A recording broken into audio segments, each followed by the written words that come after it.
Hi, everyone. Welcome back to another She Says with Serena. I'm still your lovely host, Serena, and this evening we're being joined by my friend. You're going to be able to hear him, but you won't be able to see him. Friend, share with your name with us. My name's Fred. Okay, Fred, and how old are you? I'm 38. 38 years old. And what is your diagnosis, Fred? Paranoia, schizophrenia. What does that mean? That means that I have extreme paranoia, and sometimes my reality is not the same reality as other people. Okay. And when were you diagnosed? How old were you? I was diagnosed right about the time that it normally happens for men in my early 20s. Oh, okay. And that is a pretty typical time for men to be diagnosed, yes? Yes, Yeah. yeah. And Women too. women as well. I was diagnosed later in life when I was 45. Fred, what kind of medication are you on? I'm on Seroquel. That's the only medicine I take because the rest of the medicine I'm too paranoid to take. Makes sense. And do you receive disability or do you work? Yes, I work and I get disability. And does the amount of disability that you get, is that enough to sustain you through your life? Uh, yeah, if like yeah, if I don't spend it on like camping gear and stuff like that, yeah. But But you do camp out. That's how you get by. yes, Yeah. And do you think that if they were to raise disability to a livable income, would you still work or would you stop working altogether if you could afford to like pay rent and feed yourself completely with the well, disability? well, I mean, feeding yourself on the disability is possible because I I can go and get a stack of bananas for $1.06, and that's plenty of food, pretty much.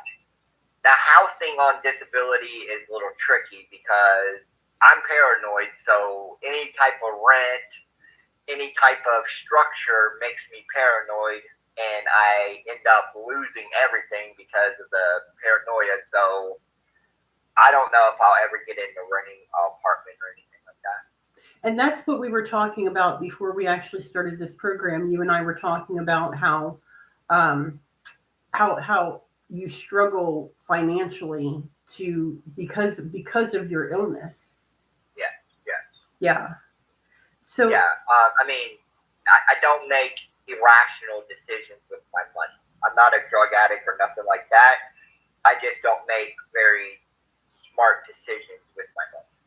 and that's one of the ways that your mental illness affects you. How else does it affect you? Um, I have very, very poor hygiene. I live in the woods, so um, I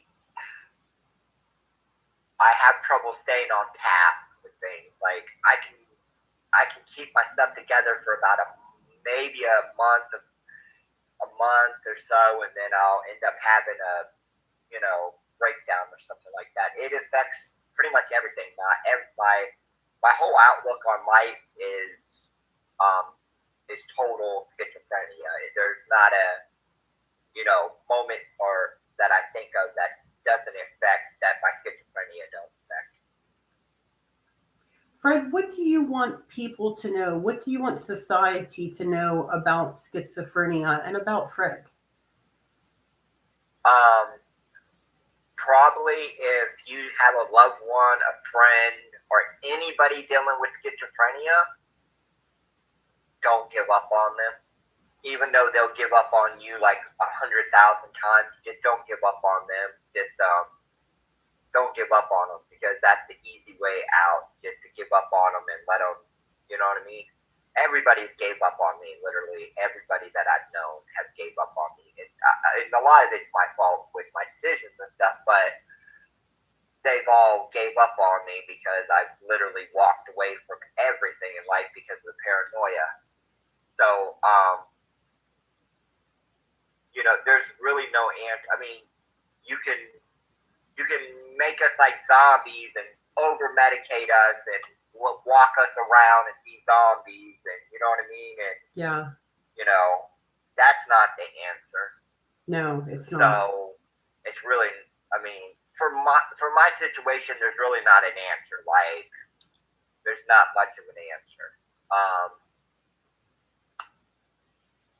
That's why I didn't have kids, because I knew that this disease is going to die with me. There's nobody else that I'm going to bring into this world that's going to suffer from this disease.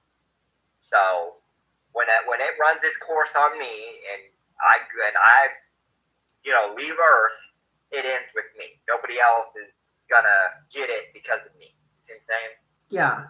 Yeah, I definitely. I myself have children. You already know that about me, and one of my daughters has mental illness, so I definitely understand where you're coming from. It's very hard as a parent to watch our children suffer the way that we've suffered. Yes. And I don't even have kids, but that was the decision I made a long time ago when I said, something's really off. I was like, something's wrong here, Exactly. I'm glad that you had the mental capacity to see that there was something going on. I did not. When it started happening with me, I did not realize that there was something going on with me. I thought I was being blessed with these great abilities. In the beginning, I didn't really know what was going on. I just knew I woke up and I felt weird that day. I can remember it like it was yesterday. I just felt weird that day. I was like, I don't know what's going on. Something's weird. So then it got worse and worse and worse. Then I started leaving and go to like New York and be homeless in New York for no reason. I live in Florida. I would go and be homeless all over the place. And then I started trying to, kill myself. Like I went through a phase where I drank antifreeze, I hung myself, I did some major shit to myself to try to kill myself, because that's what that was my illusion of killing myself. That was the thing. Yeah. And then once I got out of the phase of killing myself, then I got into the phase of camping and living in the woods, like you know what I mean? Like I battle every day to just throw my phone in the lake, walk into the woods, and live off the land. Literally live off the land, whatever. You know what I mean? Does it help you to distance yourself from society like that? Yeah, it does. How do you feel like people in society treat you, Fred? Well, I'm paranoid of everyone, so I can't really. I'm not really into the society like that. Like, I don't really have friends that I go to and say, hey, you want to hang out? That don't happen. Well, Fred, I hope you feel like over the last, month or so that you and I have been talking, that we have developed a friendship. Yeah. But I mean, like somebody I could see and sure. Sit down. Yeah.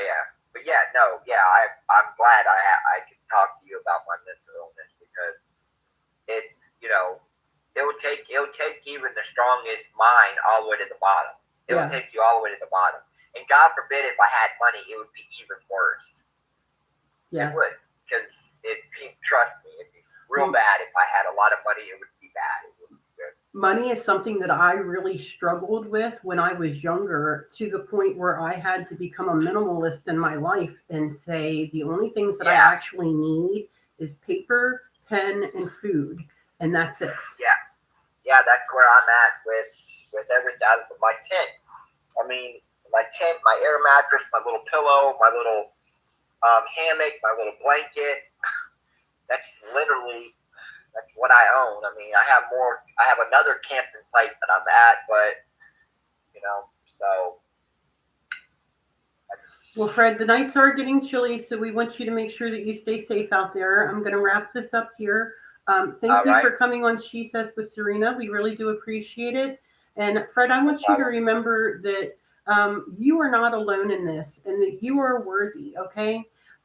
We really appreciated having you on tonight, and you guys stay safe out there. Peace out. Bye.